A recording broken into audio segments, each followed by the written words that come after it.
Bonneville School District 93 on the eastern side of the state faces its own budget woes. The district's annual budget runs about $103 million. Roughly half of that comes from the state, the other half from federal dollars and bonds. Chuck Shackett is the district superintendent. So we've lost about $5.7 million since '09. And of course, we've grown in student population, so we have more students now with less funding. So how do we get by? Superintendent Shackett says the district grows by about 300 new students every school year. But while the district has a growing student base, state and federal funding is shrinking.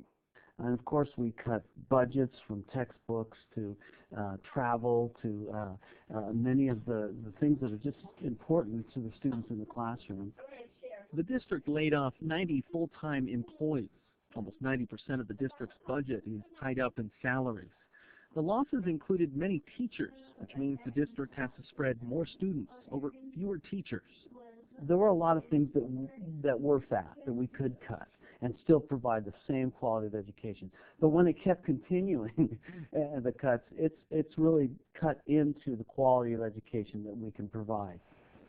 For instance, with the across-the-board budget cuts known as sequester that went into effect this year, means the district will lose $60,000 for Title I programs. Title I programs help students struggling in reading or math. It pays for classroom aides or paraprofessionals that work one-on-one with students that aren't keeping up with other students in the class. By losing roughly 5% funding to the program, the district will lose 6 full-time paraprofessionals this fall. Susan Searle is the director of federal programs for the district. Well, if we lose 6 paras, they won't be able to give those struggling kids at both ends what they really need, because the teachers are going to have to pick up the slack of having less people.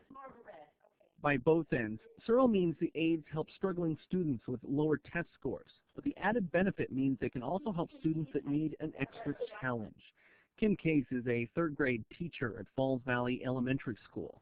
All right, I have 22 students in my third-grade classroom, and that's pretty consistent across the third grade. We have anywhere from 21 to 23 students each. But I have kids who came in at the beginning of the year at a primer level, so basically a kindergarten level, all the way to a little girl I had was reading at a 6th grade level. And so you have a wide span of reading ability, and so to meet the needs of those kids, it's challenging. It's very challenging. Our paras are crucial. We value our paras tremendously. A para in my classroom is just an extension of me. It's another teacher in here that can work with my students, listen to kids read, help kids with skills that they're needing to work on. Case has about an hour and a half each day to teach the skills these students need to succeed on their tests and keep them on par with students from other schools. It's a job that Case says is getting more difficult every year. We're being asked to do more with kids with more expectations and higher standards than ever before, and yet our kids are coming less and less prepared than they ever have before.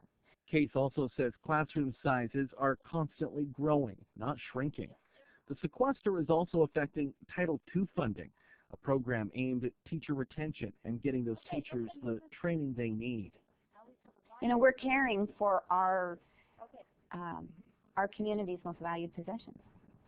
And just as a doctor, you want them to be well trained and well skilled to meet the needs of their patients. We as teachers need to be well trained in order to meet the needs of our kids in our classroom every day. Superintendent Shackett says even more flexibility from the federal government would go a long way. For instance, the district is required to spend at least the same amount on special education as it did the previous year. But when you have to have one-on-one aides, it becomes very expensive. And that's one area you cannot cut services in special ed. It's law. And so you start to have to take money out of your M&O budget, which has less money, to fulfill the IEP requirements for special ed students, and it becomes very difficult. If a district gets less money, it often means they have to cut services. But with special education, they still have to provide that service at the same level or higher than the previous year, regardless of needs or the ability to pay. Shackett also says well-meaning lawmakers often claim they haven't raised taxes.